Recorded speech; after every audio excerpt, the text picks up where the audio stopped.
Alors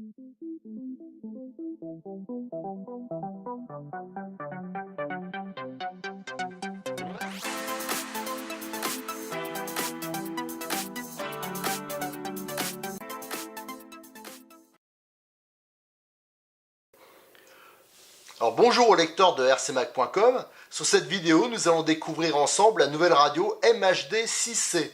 Les radios MHD sont distribuées par Scientific MHD, qui est de loin le plus ancien distributeur français. Il a commencé ses activités en 1955. Elle se démarque de la concurrence avec quelques originalités, comme les 6 voix, la stabilisation, le mixage des voix pour une utilisation en 4 roues directrices, et cela pour un prix très raisonnable de 110 €. Sur la boîte, on découvre des informations en français, en anglais et en allemand. À l'ouverture de la boîte, on découvre un gainage supplémentaire de poignée sur le bloc mousse qui protège la radio, mais aussi une notice en français et en anglais qui est assez bien détaillée avec de nombreux dessins et des vues de l'écran. En dessous, on retrouve la radio,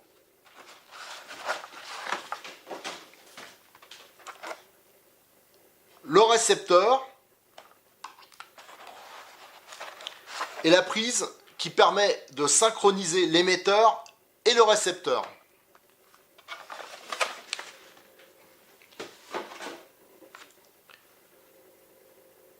Le récepteur 6 voix qui intègre un gyroscope et qui est débrayable depuis l'émetteur.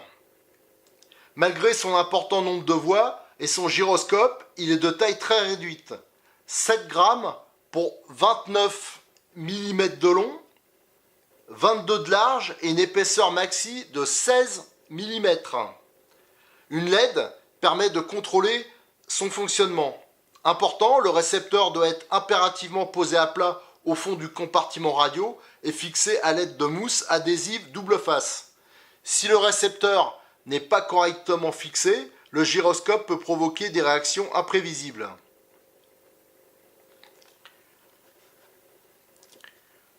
L'émetteur de la MHD 6C est de conception classique avec une bonne prise en main et un accès rapide aux différentes fonctions, et son poids est vraiment très réduit. 299 grammes à comparer aux 443 grammes d'une Spectrum DX4R ou aux 429 grammes d'une CR4T. J'ai donc comparé avec des radios que je possédais et la différence est quand même assez énorme. A noter, la poignée est vidée et des bouchons souples à l'emplacement des vis de fermeture de la radio. Le volant avec un moyeu façon jante et son disque de frein. Il faudra penser à coller le revêtement en mousse qui a tendance à bouger, comme sur toutes les radios que j'ai eu l'occasion de présenter.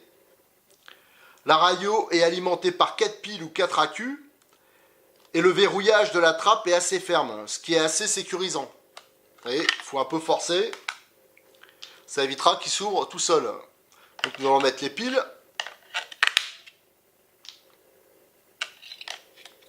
Ah, j'ai oublié de présenter la prise BEC qui permet de brancher la batterie en option référent Z01037.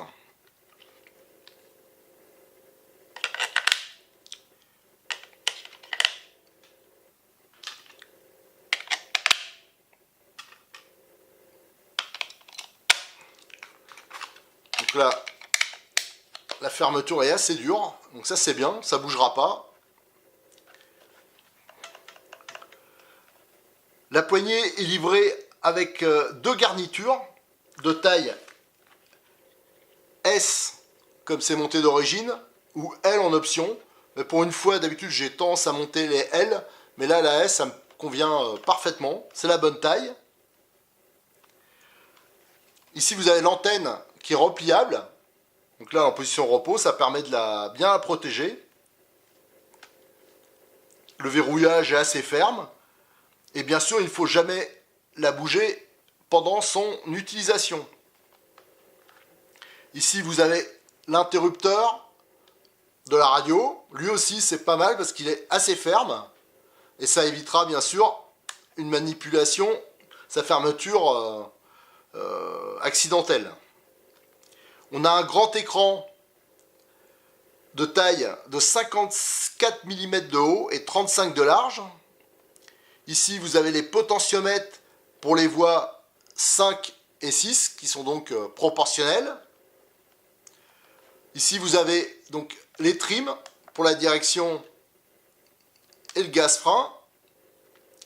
Ici, vous avez en dessous un interrupteur, c'est pour la voie 6, un bouton 3 positions.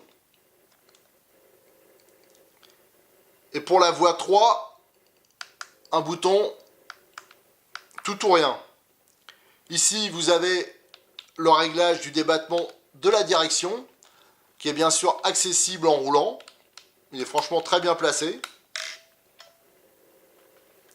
Ici, vous avez le bouton qui permet de synchroniser l'émetteur et le récepteur. Ici, c'est le bouton retour. Alors, donc nous allons allumer la radio. Alors ici, il y a 3 voyants qui s'allument. La tension et le modèle qui est sélectionné. Donc l'utilisation, elle est vraiment hyper simple.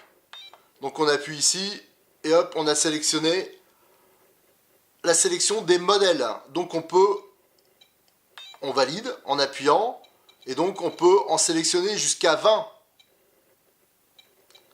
Alors comme j'avais testé vite fait la radio avant, j'avais nommé une première pour l'Optima et une à mon prénom. Voilà, donc on valide, on tourne la molette, on passe sur le programme numéro 2, le nom du modèle qui permet d'identifier en utilisant jusqu'à 4 caractères. Donc on appuie, et là en tournant les boutons, on change les lettres, on passe au prochain, voilà. Donc l'utilisation est vraiment hyper simple. Et je vois qu'ils annoncent 4 lettres, mais en fin de compte il y en a 5. Je viens de découvrir ça, voilà. Voilà, on passe donc au prochain qui est l'inversion des voix. Donc pareil, il suffit d'appuyer une fois, on choisit la voix, on rappuie et on inverse ou on met en normal. Et on valide, on tourne et on passe au programme suivant. Alors le suivant, c'est le réglage des fins de course. Ensuite, nous avons les subtrims qui permettent d'effectuer un réglage fin d'une autre de chaque voie. Ensuite, nous avons le réglage des débattements, le réglage des exponentiels. Alors pareil, on choisit la voie, après on choisit la valeur et on valide. Ensuite, il y a le réglage de l'ABS avec de multiples possibilités d'ajustement.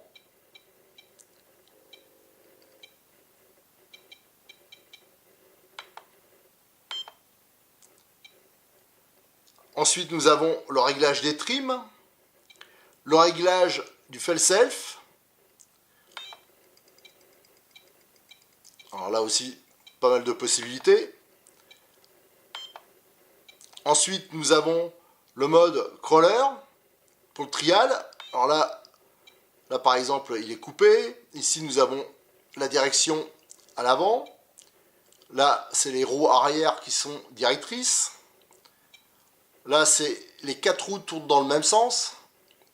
Et la dernière, c'est les roues tournent en sens inversé à inversé. Ensuite, nous avons le réglage de la stabilisation. Donc, vous savez que là, par exemple, là, il est coupé. Et bien sûr, il faut le calibrer. On peut régler aussi sa valeur. Enfin, c'est plutôt bien fait. Voilà. Voilà, ben, je vous remercie.